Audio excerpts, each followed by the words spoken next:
Hello, I'm Hannah, and this is Hannah's Books.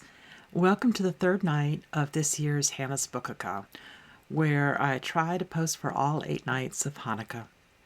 This year, I'm doing a deep dive into the work of Eudora Welty.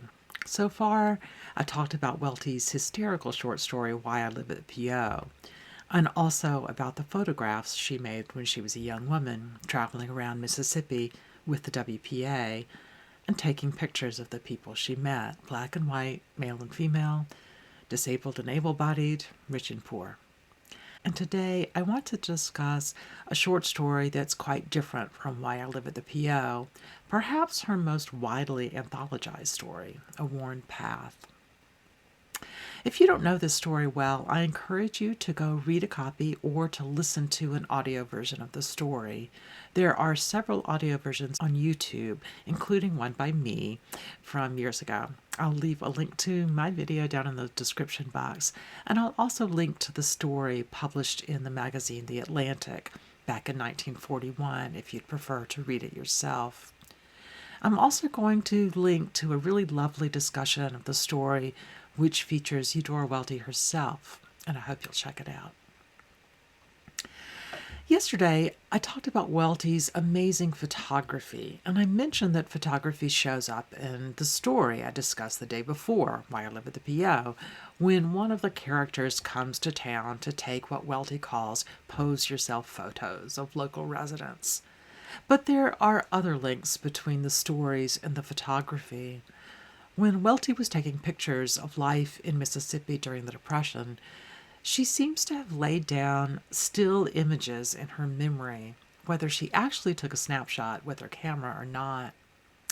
One that she's frequently mentioned is the image of an ironing board in a local post office, an image that was one of the sparks for Why I Live at the P.O.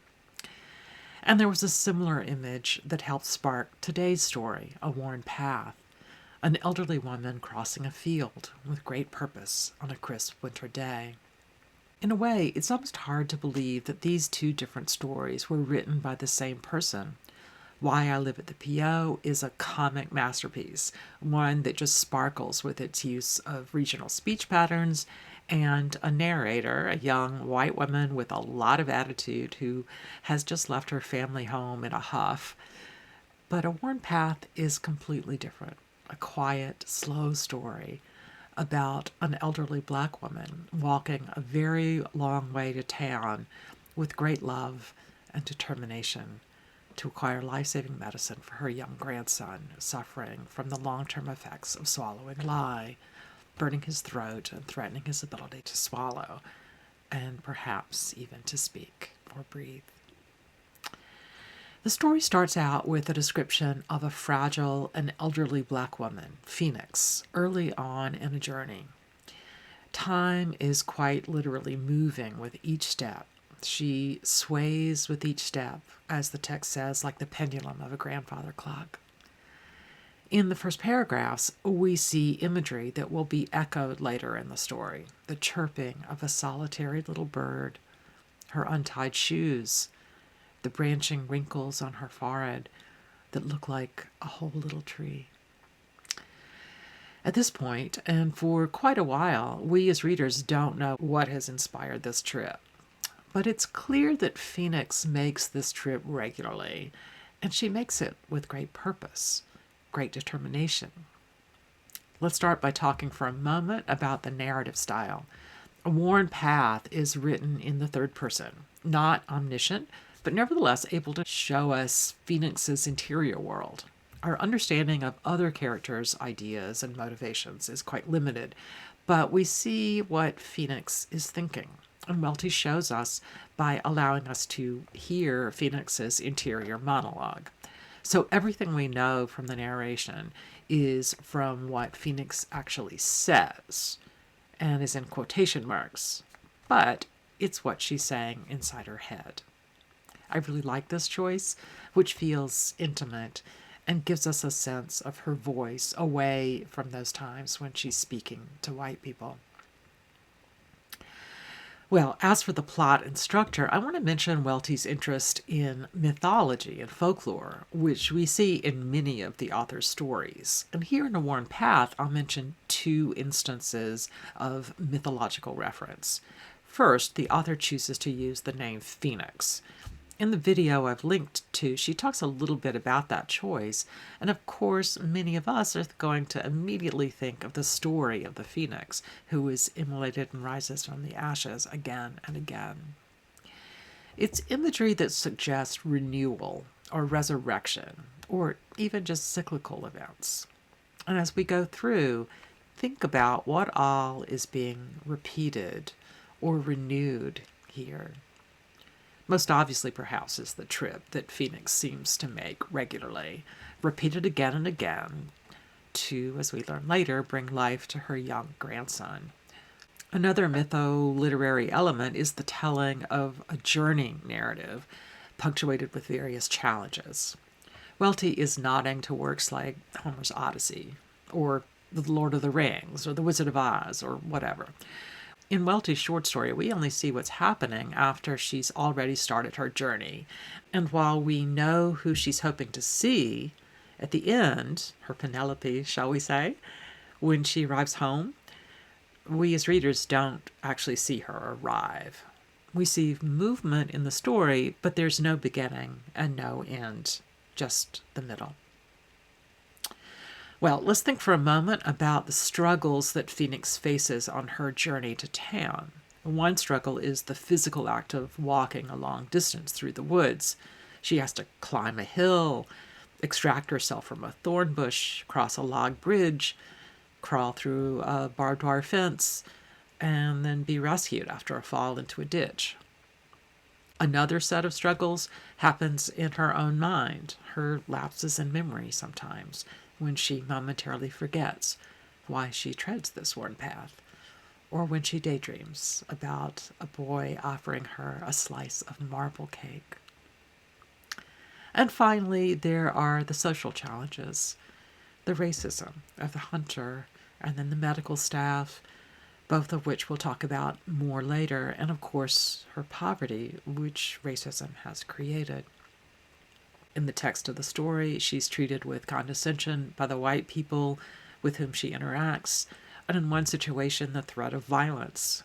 The woman at the front desk in the medical office treats her with impatience, recognizing that she has to be, quote, a charity case for the office. "Speak up, Grandma," the woman said. "What's your name? We must have your history, you know. Have you been here before? What seems to be the trouble with you?" Old Phoenix only gave a twitch to her face as if a fly were bothering her. "Are you deaf?" cried the attendant. In the end, the nurse comes in to talk with her, with more patience and kindness, although she too quickly gets frustrated, and she offers Phoenix a little change, a little money, realizing she's in need, and perhaps that is the Christian thing to do at this season. But she does it in a way that makes Phoenix have to swallow her pride a bit. The hunter Phoenix meets in the woods also treats her with condescension. He helps her out of a ditch that she probably could not have gotten out of herself, but he also treats her cruelly, partly by pointing a gun at her. Readers, I think, will realize he has no intention of shooting her. He's just trying to scare her and perhaps prove his dominance, although that dominance is in no way in question. And he tells her he'd give her a dime if he had any change, which in fact we know he did have. Without talking about it quite as directly, this story also highlights larger systemic racism. In town, we see it with what we might call health disparities. Poor and rural Black Southerners like Phoenix and her grandson had great difficulty accessing health care for a variety of reasons, many pointed to by this story. Medical care is not available anywhere near where they live, and how was she going to pay for it?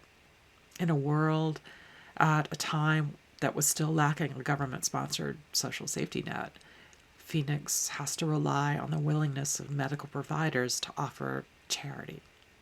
Even the condescension and impatience that the medical staff show, means patients like Phoenix are unlikely to receive care equal to what's provided for the wealthier white patrons of the facility. There is also sort of a metaphorical reading of the grandson's medical condition. First, the child swallowed caustic lye, which is made from wood ash and used for making soap, meaning it was common in rural households back then, and therefore this kind of injury was not that uncommon. The damage it caused affected the boy's ability to swallow and probably threatened his ability to speak. So, metaphorically, Phoenix is trying to ensure that this new generation will have a strong voice. And the other way to read it symbolically is the action of swallowing the lie, Lie. That is, in this case, the acceptance that black people were naturally inferior. Not that the boy believed it. Instead, that this is the lie that the white community in this world has swallowed.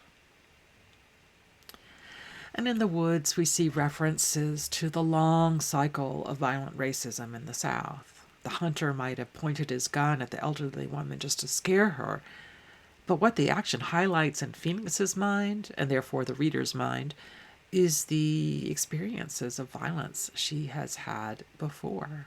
When he asks if she's afraid of the gun pointing at her, she responds, "No, sir. I've seen plenty go off closer by in my day, and for less than what I done," she said, holding utterly still. While we might be thinking that her utter stillness is partly fear, we also hear loud and clear that she's experienced random acts of violence again and again in her life, almost certainly from white men a lot of the times, threatening her for what, at the very least, she perceives as basically no reason. Back in the medical office, the staff had said, "We must have your history, you know." And of course, they meant medical history. But in Welty's story, we get to see some echoes of the larger history of slavery in the region. First, Phoenix explains to the medical provider that she can't read because she was too old at the surrender. And that is, she was past school age at the end of the Civil War, when education was no longer illegal for people who were enslaved. And when she's walking through the forest, the metaphoric ghosts of racial discrimination and racial violence surround her. As she tries to make it up a hill, she feels chains around her feet, echoing the chains that were designed to keep slaves in line or to keep them from running away. In the dark limbs of dead trees, she imagines black men, each with one arm, which is suggestive perhaps of all the farm workers who had been injured by new mechanized equipment in the era soon after the Civil War, or men who had been severely beaten by, quote, masters before or after the Civil War. And of course, trees in this kind of setting always carry the menace of lynching.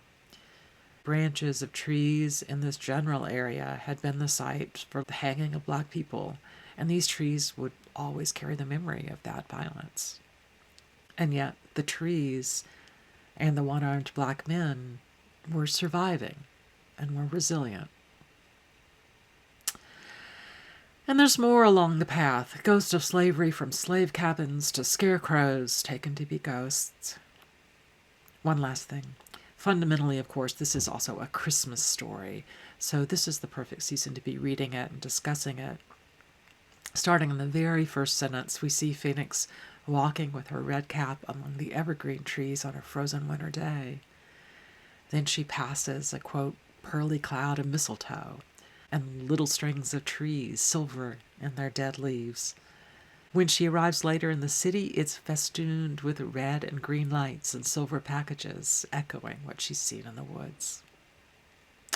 I've already mentioned how the offerings of spare change to people in need, like Phoenix, was perhaps especially common at Christmas time. And Phoenix decides to use that spare change that she's collected for her grandson. "This is what come to me to do," she said. "I go into the store and buy my child a little windmill they sells, made out of paper. He going to find it hard to believe that there's such a thing in the world. I'll march myself back where he waiting, holding it straight up in this hand. And with that, she re-enters the worn path that will lead her home, leading her perhaps past more struggles and traps, but this time, in her free hand, she's holding up this fragile little thing that she wants to be a miracle. Thank you for joining me for the third night of Bookukkah here on Hannah's Books. See you tomorrow for the fourth night.